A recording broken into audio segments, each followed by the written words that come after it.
संत हरिदास और अलीगढ़ की पावन गाथा। भारत की भक्ति परंपरा में स्वामी हरिदास का नाम अत्यंत श्रद्धा से लिया जाता है। वे न केवल महान संत थे, बल्कि अद्भुत संगीतज्ञ भी थे। माना जाता है कि वे 16वीं शताब्दी में ब्रजभूमि में प्रकट हुए और उनका जीवन भगवान श्री कृष्ण की भक्ति में पूर्णतः समर्पित था। ओम। स्वामी हरिदास की भक्ति और चमत्कार। स्वामी हरिदास जी वृंदावन के निधिवन में साधना करते थे।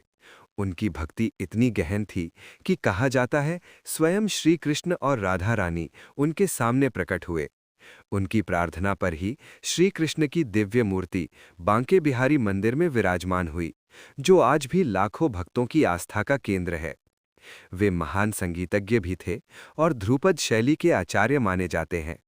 प्रसिद्ध गायक तानसेन भी उनके शिष्य थे, जो आगे चलकर अकबर के दरबार में नवरत्न बने। कला की धरोहर। ब्रज क्षेत्र से जुड़ा हुआ अलीगढ़ भी आध्यात्मिक और ऐतिहासिक दृष्टि से महत्वपूर्ण रहा है।